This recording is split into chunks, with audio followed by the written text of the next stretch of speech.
to Kansas, gateway to Oz. Under the rainbow, this is where it was. Hollyhocks and red ripe tomatoes, hand-churned homemade ice cream. Let me tell you, Kansas is more than tornadoes. It's the best part of Dorothy's dream. Today on Around Kansas, join us for a story about patent drugs and their alleged cures. Then join us for a story about wetlands and the 130 acres that were restored for wildlife. Next, we'll have a poem from Ron Wilson, and we'll end with a look at the Hemmerts and their experience on the TV show Family Feud. Stay with us. Closed captioning brought to you by Ag Promo Source. Together we grow. Learn more at agpromosource.com. This segment brought to you by Kansas Regenerative Medicine Center. Your stem cells, your health, your life. Well, hello again. It's Wednesday. I'm Frank, and this is Around Kansas, the show that talks about people, places, and things that make Kansas a great place to live, work, play, and, of course, visit. And my co-host, the Sunflowers, well, we're all ready to go today. Guys, we're getting near the end of February already. I don't know where I read it, but it was really kind of funny. The same person must have have come up with the spelling of February and Wednesday. Anyway, there's a little nonsense for you on a Wednesday. Also, I mean, February is full of all kinds of things. You know, way back there on the 2nd, it was, or not 2nd, but, well, yeah, on the 2nd, it was Groundhog Day. And then, of course, we had Mardi Gras, you know, Laissez le bon temps rouler and all that. But it was also Shrove Tuesday, one and the same day. And, of course, Shrove Tuesday, 50 years ago, or in 1950, there began a competition between the people of liberal Kansas and of Olney, England. Actually, that's the old pancake race. It started in Olney, England, but some ladies in liberal heard about it, and so they decided they were going to challenge the ladies in Olney, England to a race. And of course, the rest is history. Well, guess what? This year, Kansas won. Now, I don't know if you know the rules, but you have to wear a regular apron, and you have to carry a skillet with a pancake in it, and you flip it at the beginning, and you flip it at the end. Okay. Anyway, it all started because rumor has it that on Shrove Tuesday, a woman was making breakfast, and she heard the church bells ringing. So with her skillet in hand and a pancake in it, ran to the church so that she could be there in time for the services. That started it all. You can look it up on Google. I think that's where I got it. Anyway, we have some good stories today. You know, you see it in the old Western movies and all of that. The medicine men showing up in town and say, here's my stuff. This is great stuff. Take this and it'll cure everything in the world. Well, that's real.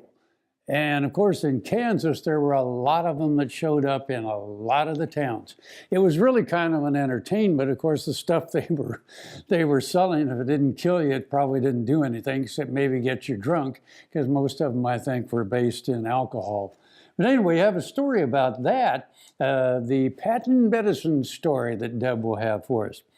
Another one is about some Kansas people from Oakley that were on Family Feud with Steve Harvey.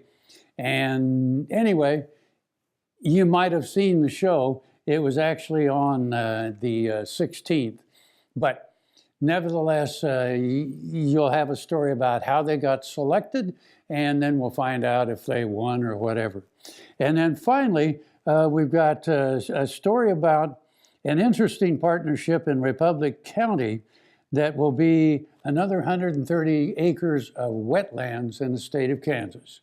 And of course, we also have some cowboy poetry from our poet laureate, and that's always interesting. So anyway, we've got a great show as usual lined up for you today. So stay with us, and Hello. I'm going to learn how to talk during the break. See you later.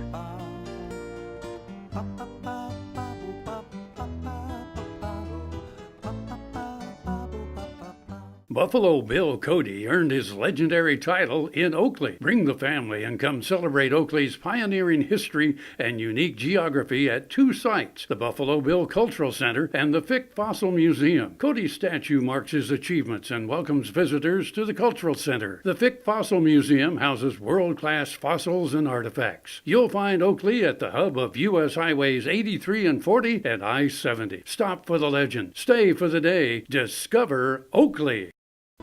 Valley Vet Supply is devoted to providing information and professional quality products at reasonable prices. ValleyVet.com, ValleyVet.com, Valley Vet Supply.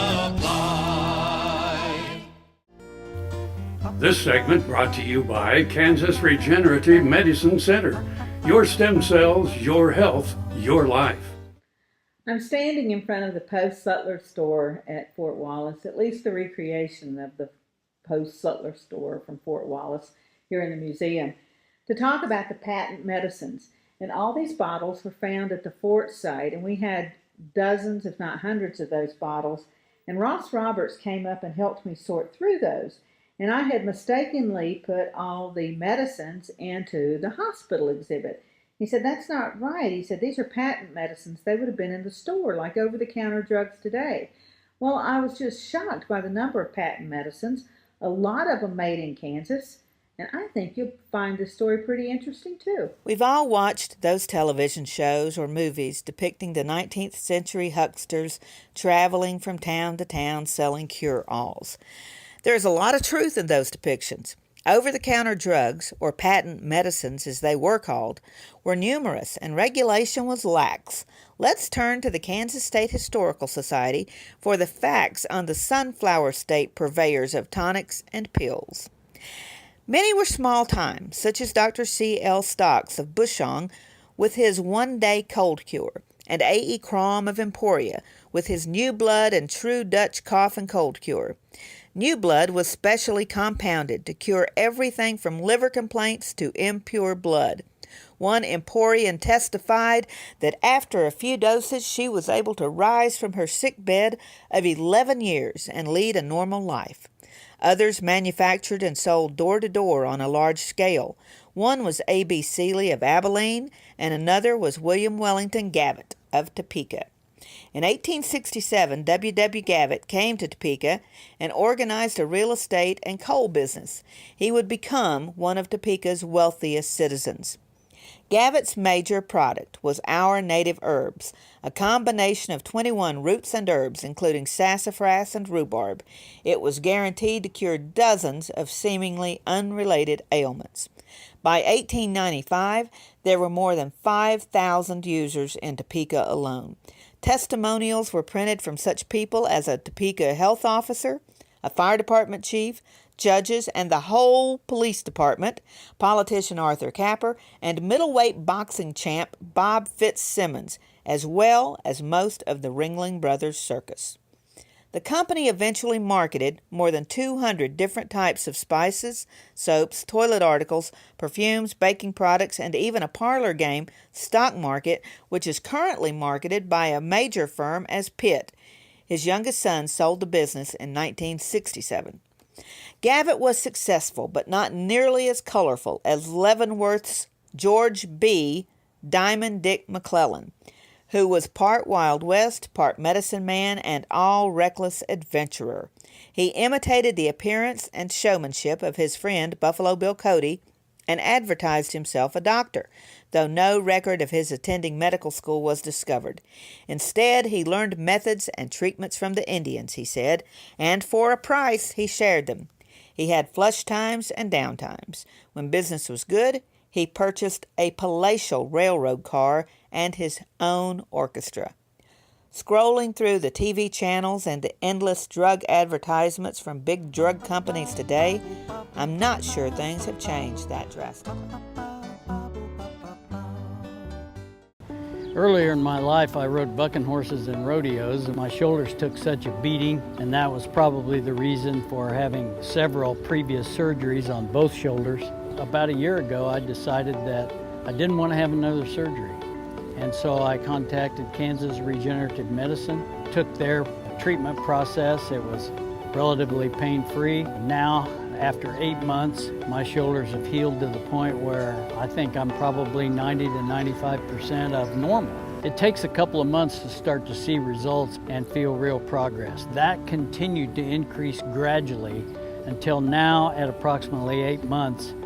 And I'm extremely pleased. I've got full range of motion. I can lift weights, I can throw, I can do a lot of things that I couldn't do without a lot of pain previously. So I'm tickled to death with the results, and I'd recommend this process to anyone. Tarwater Farm and Home has been family owned and operated since its beginning in 1978. What you need for farm and agriculture, lawn and garden, clothing and footwear, and so much more. You'll be surprised at what you'll find in this huge store. They have what you need and lots of it. So come take a look. You'll discover that customer service is first and foremost. Always has been with the Tarwaters. Tarwater Farm and Home, 4107 North Topeka Boulevard. Ag Promo Source is a unique group of marketing specialists with one mission: help your ag business grow. Each affiliate has their own area of expertise, and they work together to bring you advice, products, and services. To get started, visit agpromosource.com. Ag Promo Source. Together we grow.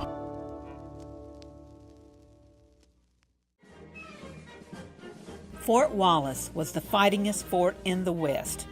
Fossils, Indians, soldiers, scouts, wagons, trails, pioneers, stories. Discover the story of Fort Wallace and the people who served here, the people who fought here, the people who settled here. Wallace County, where the past is present.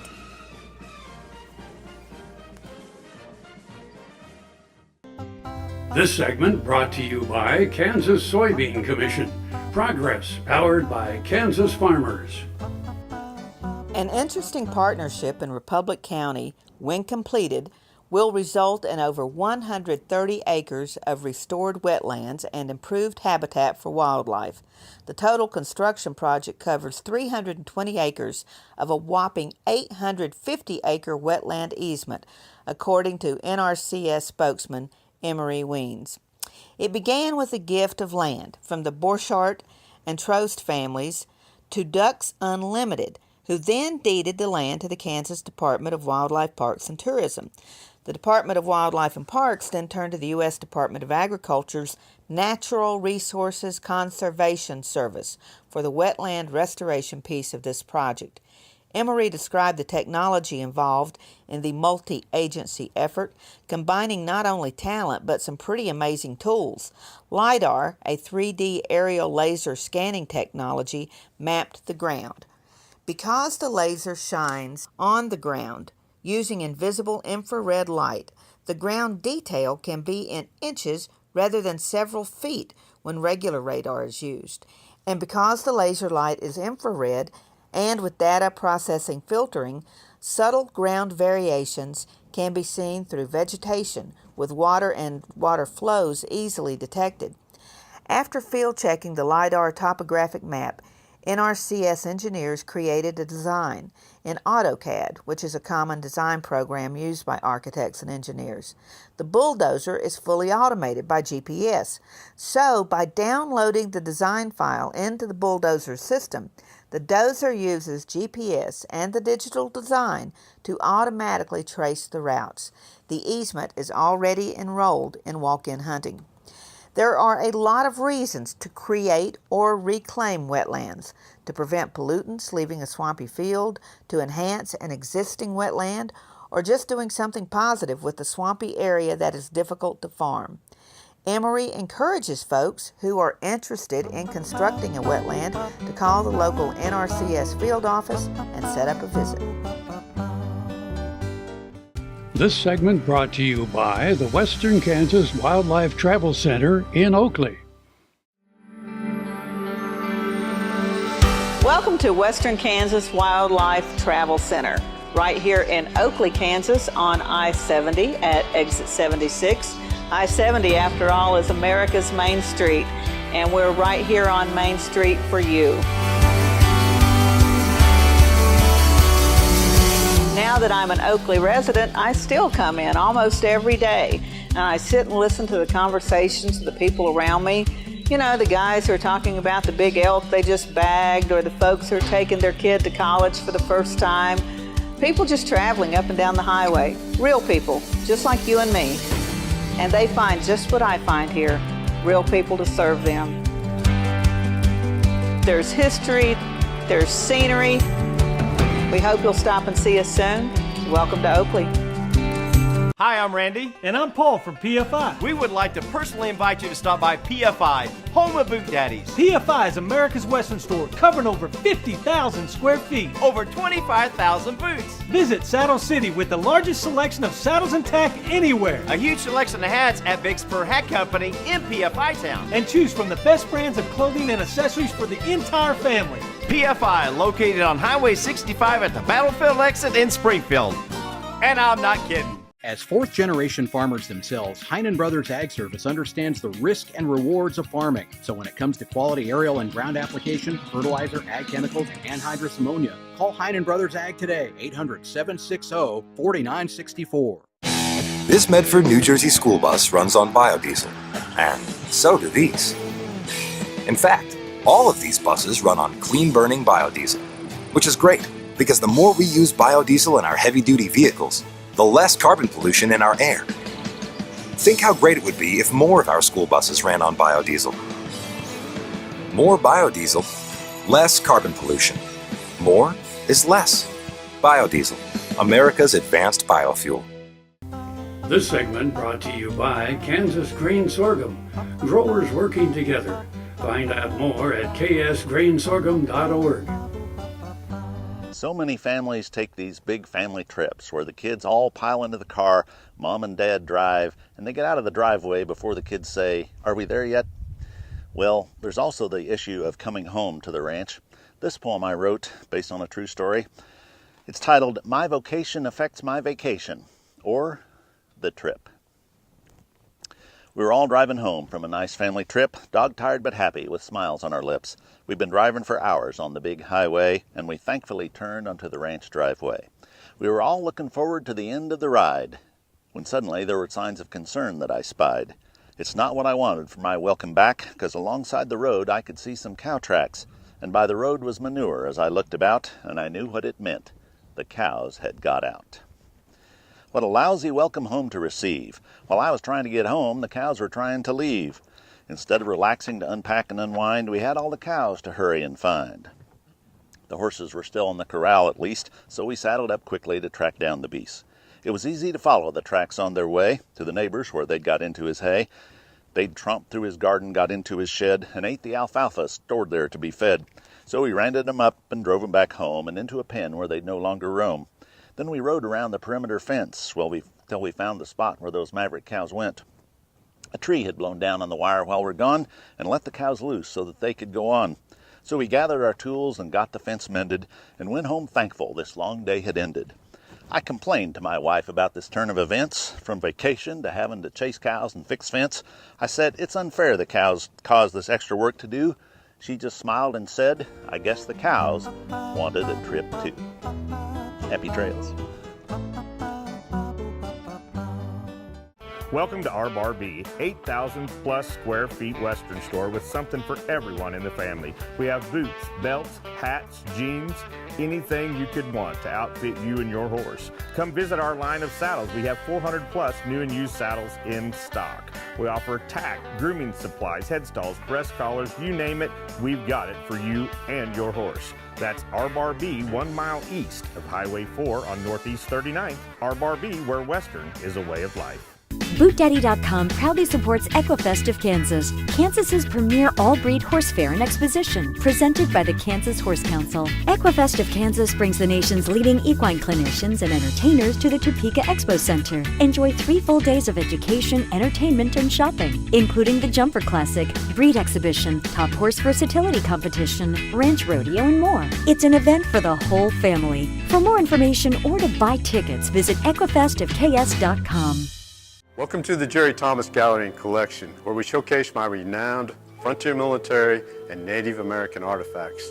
Behind me you see a touch of fall. We put together not only the beauty of Micah Highwalking, who is the first graduate of West Point of the Northern Cheyenne people and a dear friend, but also a Hudson's Bay blanket that I have here in the gallery. The unique opportunity that I was able to have was we unveiled this painting and surprised Micah at Custer Battlefield, a true honor. Sure Crop Fertilizers was started by my father, Don Sherman, and my mother, Shirley Sherman. Family business that started in the 80s. We predominantly focus on plant nutrients and what we can do to give growers better responses with the fertilizer dollars that they do, and what we can do to make those things work better for the grower. We're based out of Seneca, Kansas. We work with growers in their soil analysis to figure out what they need, and then we can put those in a blend that gives them the best results, and so that we can deliver that direct to their farm so that they have those nutrients where they need them, when they need them, and so that they can apply them in a manner that's very efficient to them and works well on their planting systems and what they're doing. Sure Crop Fertilizers has been around for a long time. We always say we're big enough to take care of everything you need, but yet we're small enough to do it quickly. You can get a hold of us at 1-800-635-4743. Our website is surecropfertilizers.com, and you can always email me at Corey@surecropfertilizers.com, and with any questions you have, we'll be glad to answer it and work with you. This segment brought to you by Kansas Farm Bureau, the voice of agriculture. To join today or more information, go to kfb.org or find us on Facebook and Twitter. So Barb and Kyle Hemmert own the sale barn, the livestock sale in Oakley, Kansas, and their family's been in that business for quite some time. But recently, the Hemmerts and their beautiful girls went out to Los Angeles and filmed episodes of Family Feud. So let's take a look at the Hemmerts. Last Friday evening, the Family Fun Center in Oakley was packed as the hometown cheered on the Hemmerts as they competed on Family Feud, the long-running game show now hosted by comedian Steve Harvey. In this western Kansas small town, everybody knows everybody, but even more so since Kyle and Barb Hemmert owned the Oakley livestock market. It started when daughter Brooke saw a notice on Facebook. Family Feud was looking for families to participate on the game show. She sent in photos and her family was invited to audition. Sons Cade and Colt stayed home. Cade with basketball practice and Colt too young to participate. Daughters Bailey and Kenzie joined their parents and sister and headed to Kansas City, where they joined thousands of other hopefuls. The auditions consisted of playing the game, family teams competing against other family teams. Barb said the judges weren't really looking for stellar answers, but for enthusiasm, encouragement, energy, and excitement. All was videotaped. Contestants in the active file would receive a postcard notification within 6 weeks. Time was almost up when a card came. A month later, Kyle and Barb were out working cows when Kyle's cell phone rang. It was a California number, but their hands were too dirty to answer. The game show left a message, and the Hemmerts headed to Georgia for filming. While waiting, they were in the studio audience through 4 shows and were not called up to the stage that day. The show moved to Los Angeles and asked the Hemmerts to come out there for another day, which had to be rescheduled because the aftermath of our spring blizzard left Kyle with lots of extra work. When the day finally arrived, the Hemmerts were in the live studio audience for a couple of episodes and were then in a more private room before being called on stage for the last show of the day. "We were in awe," Barb said. The Hemmerts did not win the game. But, as Barb pointed out, that was such a small part of the experience. The triumphant family that day was the Johnson family from Baltimore, who had landed at the airport the same time as the Hemmerts. They had bonded instantly. Kyle and Al became friends and frequently Snapchat. The staff, especially the show's host, were genuine. They truly seemed to care and make contestants feel welcome. Steve Harvey was inspiring, sharing the hardships and challenges of his youth. In the end, said Barb, we became friends with everyone. That sounds like a big win. That's it for today. I'm Frank, and I'll see you somewhere around Kansas. Closed captioning brought to you by Ag Promo Source. Together we grow. Learn more at agpromosource.com. Let me tell you, Kansas is more than tornadoes. We're the best part